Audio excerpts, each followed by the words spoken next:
एक मशवरा पेश कर रही हूँ। कुछ लोग कहते हैं नहीं जहेज सुन्नत है। मैं हजरत मुफ्ती इस्माइल साहब, मुफ्ती जलीस और भी मुफ्तियान किराम है, इनके सामने 2 मिनट का एक मुताला पेश करना चाहता हूँ। अगर गलती होगी तो मैं यही रुजू कर लूंगा। हम लोग जिद्दी लोग नहीं हैं। हम इमाम अहमद रजा की फिक्र के वारिस, फिक्र रजा हमारी है, ठीक है ना। जिद्दी लोग हमारे यहाँ यह कि गलती हो जाए तो रुजू कर लो। क्यों? क्योंकि आर नार से बेहतर है। लोग हमें यही ताना देंगे ना कि रुजू कर लिया। ठीक है भाई, हम तो रुजू वाले लोग, तौबा वाले लोग, और तौबा अल्लाह को की बारगाह में महबूब है। हुजूर ने सैयदा पाक को जहेज नहीं दिया। ये मैं आज आपके सामने बात करता हूं। हुजूर ने सैयदा फातिमा ज़हरा पाक को जहेज नहीं दिया। मैंने कई जगह पेश किया उलमा के सामने, लेकिन उलमा ने मेरी तायीद ही की, अभी तक किसी ने इख्तिलाफ नहीं किया। अगर कोई उस्ताद इस्लाह कर दे तो हम नहीं बयान करेंगे इसको आज के बाद, लेकिन थोड़ा सुन ले। हुजूर ने जहेज नहीं दिया। कैसे नहीं जहेज दिया? मैंने कहा पहली बात तो ये है कि हुजूर अलैहिस्सलाम की एक बेटी नहीं थी, 4 बेटियां थी, है ना। 4 बेटियां थी, और 4 बेटियों पे हमारे पास दलील भी मौजूद है। मैं उसकी तरफ अभी नहीं जाता, मेरा टाइम खत्म हो रहा है। सिर्फ 10-15 मिनट बचे, जो टाइम मुझे दिया गया था उसमें 10-15 मिनट बचे, उसको सुन ले। मेरा टाइम, हाँ बोल दूंगा, हाँ हो जाएगा, हो जाएगा, इतने टाइम में हो जाएगा। तवज्जो है ना, अर्ज करूं ना। हुजूर की कितनी बेटियां थी? 4 बेटियां थी। उसको मैं इशारा कर देता हूं, आप उसको सुन ले। कुरान कहता है, कुरान कहता है अपने महबूब, अल्लाह अपने महबूब से कहते हैं, अल्लाह ताला इरशाद फरमाता है कि ए महबूब आप फरमा दीजिए, ए महबूब आप फरमा दीजिए, कुल आप फरमा दीजिए। क्या फरमा दीजिए? क्या फरमा दीजिए? ले अज़वाजी का, अल्लाह फरमाता है कुल ले अज़वाजी का व बनाती का और व निसाइल मुमिनीन। 3 तबके को नबी खिताब कर रहे हैं अल्लाह के हुक्म से। कुल ले अज़वाजी का व बनाती का व निसाइल मुमिनीन। आप कहिए अपनी बीबियों से और अपनी बेटियों से और मोमिनों की औरतों से। तो ये बनाती का जो है ना, ये बनाती का, क्योंकि अरबी जबान का हुस्न ये है कि हर जबान में वाहिद और जमा है, बात खत्म। अरबी में वाहिद तस्निया, जमा किल्लत, जमा कसरत, है ना ये तफसीर। तो कुरान क्या कह रहा है? वह बनाती का, तस्निये के साथ नहीं है, किसके साथ है? जमा के साथ। तो अगर तस्निये के साथ भी होता तो 2 बेटी माननी पड़ती, और अगर एक बेटी होती तो बिनती का कहा जाता, बनाती का नहीं कहा जाता, है ना। बनाती, कुरान अगर बनाती का कह रहा है तो मानना पड़ेगा कि कम से कम नबी की 3 बेटियां थी, कम से कम। और हम तो अल्हम्दुलिल्लाह 4 बेटियां मानते हैं, उस पर दलील रखते हैं। लेकिन अब यहाँ सुनिए, ये कोई उन्वान मुनाजरे का छेड़ने नहीं है, मैं कोई मुनाजिर नहीं हूं, लेकिन बात कहने लगा।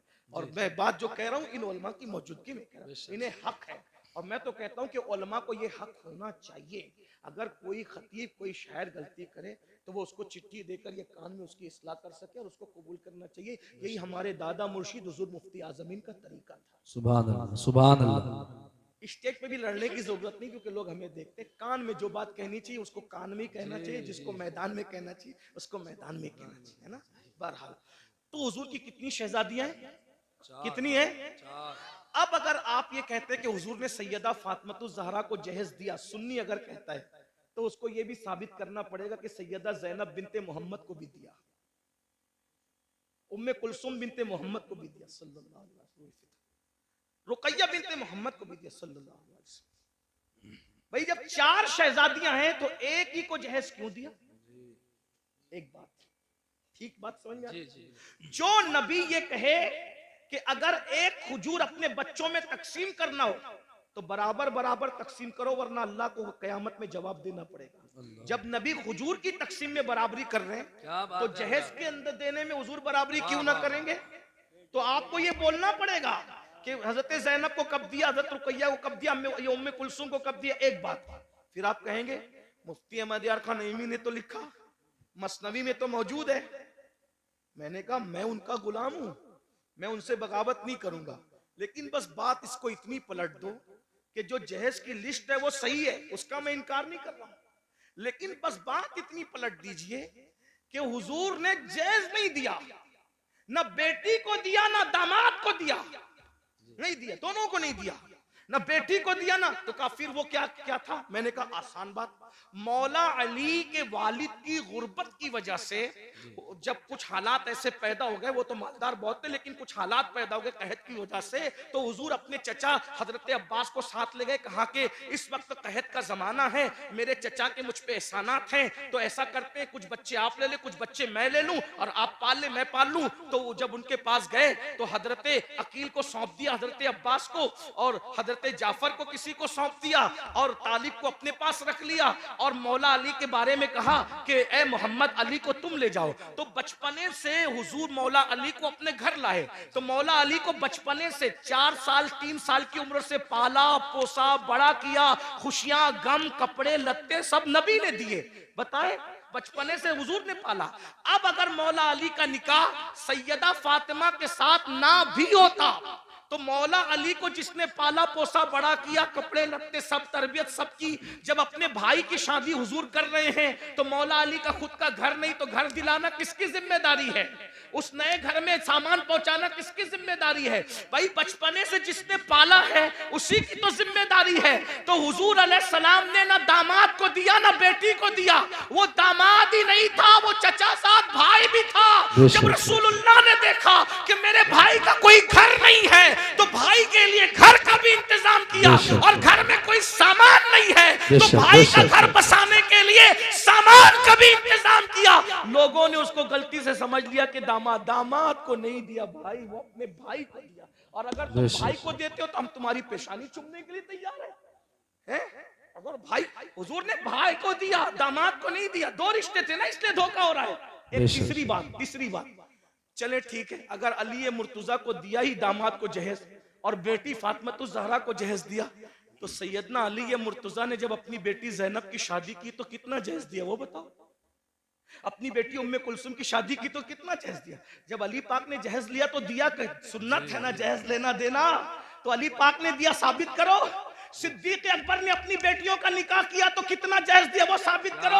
अरे जो सिद्दीक अकबर नबी को मुस्कुराता देखे तो भी मुस्कुराए, जब अब्दुल्ला इब्ने उमर मुस्कुराता देखे तो भी मुस्कुराए, कोई हड्डी चूसता देखे तो भी हड्डी चूस करके कहे कि मैं नबी की सुन्नत अदा कर रहा हूं। अगर नबी का अमामा कांटे में उलझ जाए और सहाबा का न उलझे तो वो उलझा करके कहे कि हम नबी की सुन्नत पे अमल कर रहे हैं। बताइए, वो सुन्नतों के इतने आमिल थे, तुम्हें फराइज भी समझ में ना आया, और शादी के मौके पे लेने की बात आई तो कहने लगे कि जहेज सुन्नत है।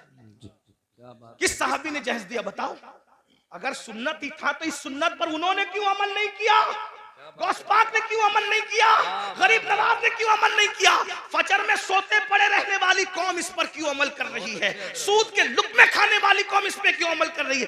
फराइज समझ में ना आए, जो जिस नमाज के बारे में कहा मेरी आंखों की ठंडक है वो समझ में ना आया, और ये सुन्नत समझ में आ गई। इसलिए मेरी अर्ज ये है, ये जहेज की रस्म को खत्म करना होगा, खत्म करो, अहद करो, वरना बेटियां इसी तरह इर्तिदाद की दहलीज पर कुचली जाती रहेगी, एहतजाज की दहलीज पर कुचली जाती रहेगी। मेरी गुजारिश है, इसलिए अपने बच्चियों को और बच्चों को मुर्तद होने से बचाना है।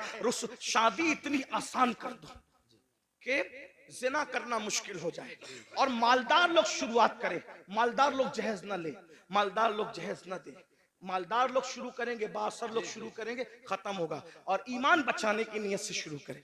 एक तो ये चैलेंज है हमारी तरफ से, आखिरी बात अर्ज कर रहा था बात समेटते, एक तो कि लड़कियां डायरेक्ट मुर्तद हो, लेकिन दूसरी तरफ मुर्तद होने का एक और दरवाजा खुला है जिसकी तरफ हमारी तवज्जो नहीं है, कि जब हम रिश्तेदारी करते हैं तो रिश्तेदारी करने में हम जो है वो आशिके रसूल और गुस्ताखे रसूल नहीं देखते।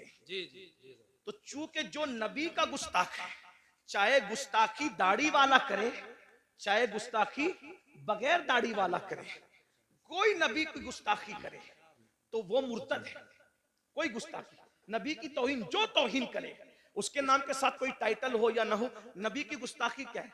भाई आप ये कहें कि उन्हें दीवार के पीछे की खबर नहीं थी, ये गुस्ताखी। इसलिए कि कुरान कहे वो अल्लमका मा लम तकुन तालम व काना फदलुल्लाहि अलैका अज़ीमा। ए महबूब, हमने आपको वो सब कुछ सिखा दिया जो आप नहीं जानते थे। अल्लाह कह रहा है सब कुछ सिखा दिया, और मुल्ला कह रहा है कि दीवार के पीछे की खबर नहीं। ये नबी को गाली हुई कि नहीं हुई? अल्लाह फरमा रहा है, ए मेरे महबूब, या अय्युहन नबी इन्ना अर्सलनाका शाहिदन व मुबश्शिरन व नज़ीरा। ए महबूब, हमने आपको हाजिर और नाजिर बना करके भेजा। और अल्लाह फरमाता है व दाइयन इलल्लाह, और हमने तुम्हें अल्लाह की तरफ बुलाने वाला बनाकर भेजा। बेइज़्निही व सिराजम मुनीरा, और तुम्हें चमकता हुआ सूरज बना करके भेजा। अल्लाह अकबर। अल्लाह उनके बारे में कहे, अल्लाह अल्लाह, क्या वो महबूब है मेरे भाई? अल्लाह उनकी शान यूं बयान करे, वद्दुहा, महबूब तेरे चेहरे की कसम, वल्लैल, तेरी जुल्फों की कसम, वन्नज्म, तेरे दांतों की कसम, ला उक़सिम बिहाज़ल बलद, तेरे चलने की कसम। महबूब अगर चेहरे पर नकाब डाल ले तो कुरान कहे या अय्युहल मुज़म्मिल, ए झुरमुट मारने वाले। अगर वो कंबल ओढ़ ले तो कुरान कहे या अय्युहल मुद्दस्सिर, ए कंबल ओढ़ने वाले। अगर वो गुस्से में आकर के अगर कंकर भी फेंक दे तो कुरान उस पर भी उतर आता और कहता है वमा रमैता इज़ रमैता वलाकिन्नल्लाह रमा।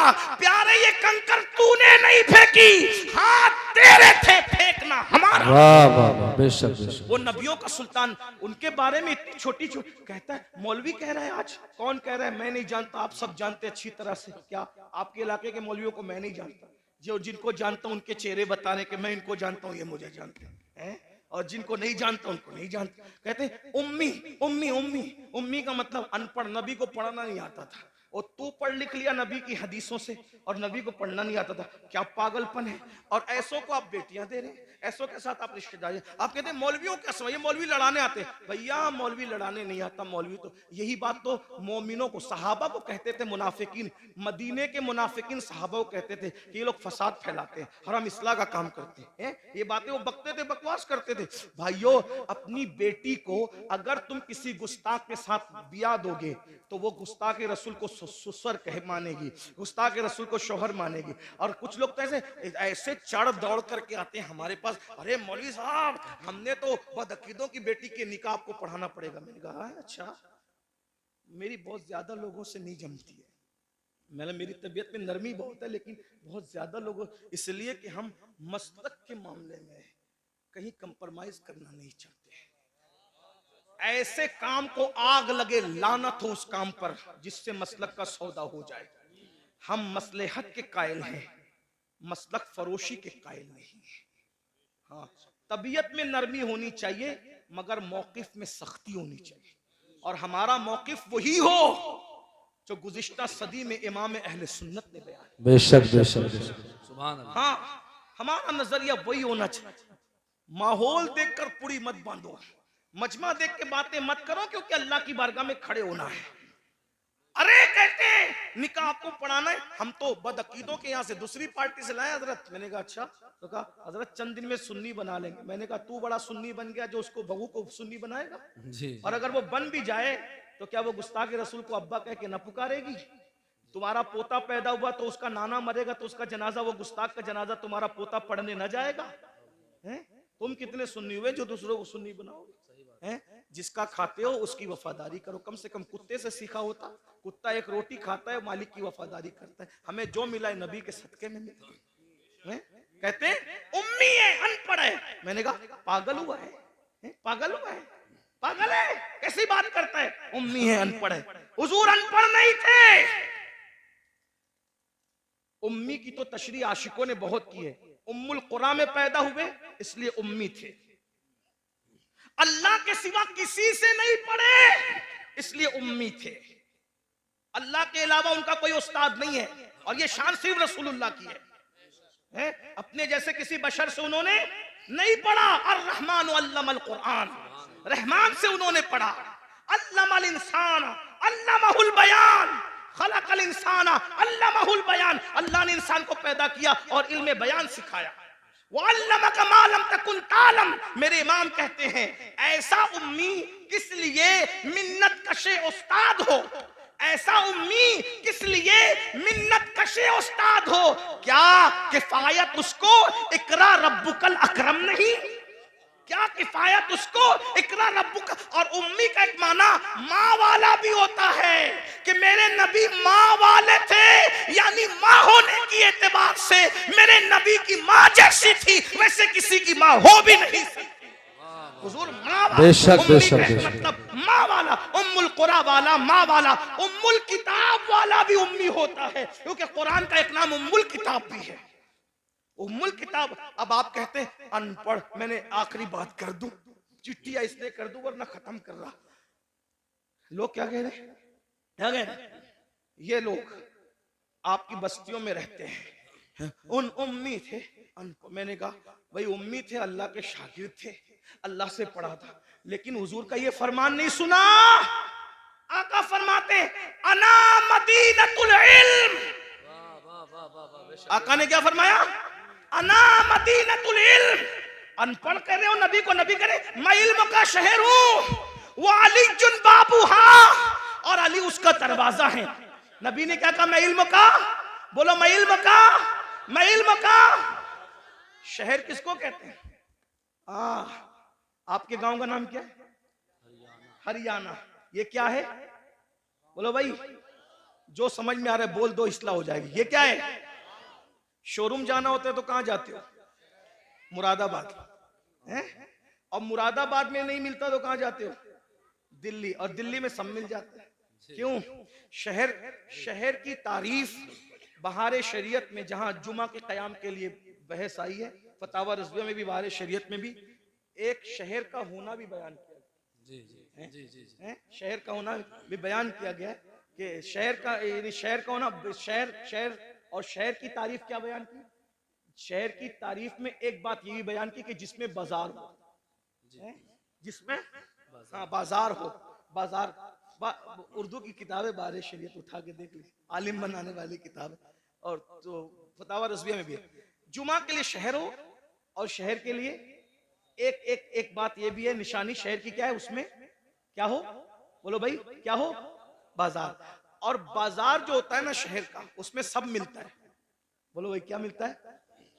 बाजार में, दिल्ली में आप बाजार में जाएंगे ना तो कोई ये नहीं कहेगा कि ये नहीं मिलता, क्योंकि एक बाजार नहीं होते, कई बाजार होते हैं, है ना? ये नहीं मिला तो वहां नहीं मिला। और मुंबई, दिल्ली से बड़े बड़े शहर में बड़े बड़े बाजार होते हैं। अब सुनना, नबी क्या कह रहे हैं, अना मदीनतुल इल्म, मैं इल्म का गांव नहीं हूं, इल्म का शहर हूं, और शहर में हर चीज मिलती है। वो बता, अगर हर इल्म चाहिए मेरे पास आओ, साइंस यहां से मिलेगी, टेक्नोलॉजी यहां से मिलेगी, अलजेब्रा यहां से मिले। अरे अलजेब्रा पे लोग घमंड करते हैं, किसी और जबान में अलीफ लाम के साथ कोई बात करता हो तो बताओ, ये अलजेब्रा ही बता रहा है कि ये अरबियों का दिया हुआ है, ये अलजेब्रा ही बता रहा है कि ये अरबियों का। नबी कहने मैं इल्म का शहर हूं, जैसे शहर में सब मिलता है वैसे मेरे यहाँ हर इल्म मिलता है। लेकिन मुझे बताओ, क्या मुरादाबाद वाले ये कह सकते हैं कि मैंने पूरा मुरादाबाद देखा है? दिल्ली वाले कह सकते हैं मैंने पूरा दिल्ली देखा है? मुंबई वाले कह सकते हैं मैंने पूरा मुंबई देखा? बोलो कोई कह सकता है? नहीं। पूरा शहर पैदा होके आदमी मर जाता है शहर में, लेकिन गली गली घर घर नहीं देख पाता। तो नबी कहने मैं इल्म का शहर हूं। अरे जब तू दिल्ली जैसा शहर पूरा नहीं घूम सकता तो इल्म का शहर मुस्तफा जाने रहमत को तू क्या जान सकता है? तो अब शहर की पहचान कैसे होती है? तो शहर का एक दरवाजा होता है, जितना बड़ा दरवाजा होगा शहर का अंदाजा उसी से लगाया जाएगा। नबी कह रहे हैं अना मदीनतुल इल्म, मैं इल्म का शहर हूं, वो अली चुन बाबूहा, अली उसका दरवाजा है। दरवाजे को देखकर शहर का अंदाजा लगाओ। अरे जब दरवाजे की ये शान है, कहते सलूनी सलूनी सलूनी, मुझसे जो चाहो पूछ लो मैं तुम्हें जवाब दे दूंगा। तुम जमीन के जितने रास्ते जानते हो उससे ज्यादा मैं आसमानों के रास्ते जानता हूँ। तो जब दरवाजे की ये शान है तो शहर इल्म मुस्तफा जाने रहमत की शान का आलम। सुभान अल्लाह, नारे तकबीर। याद रखो, इसी अकीदे पे कायम रहो। अपनी बेटियां आशिकों के यहाँ दो, गुस्ताखों के यहाँ मत दो। और आखिरी दो जुमले, सिर्फ नबी के गुस्ताख नहीं, सहाबा के गुस्ताखों को भी। वाह वाह वाह अहले बैत के गुस्ताखों को बेशक, भी बेशक। बेटी न देना।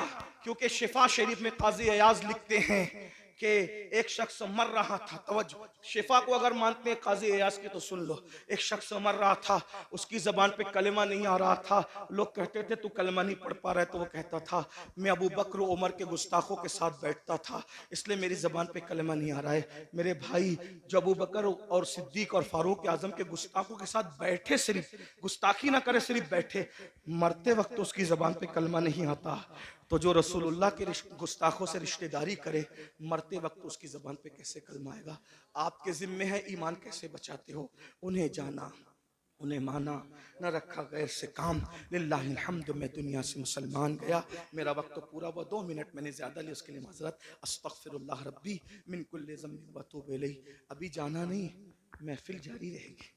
ऐसी महफिल सजने के लिए बहुत मेहनत लगती है। अभी मुफ्ती साहब का खिताब होना है, हम लोग इसलिए जल्दी आ गए कि जल्दी जाएंगे तो जल्दी महफिल शुरू हो जाएगी।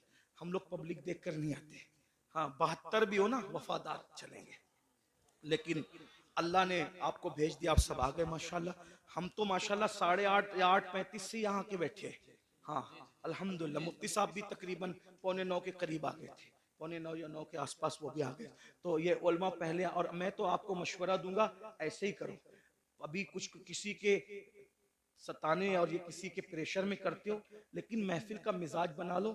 मगरिब के बाद या इशा अव्वल वक्त में पढ़ के शुरू करो, 11, 11:30, 12 तक के महफिल ख़त्म करो।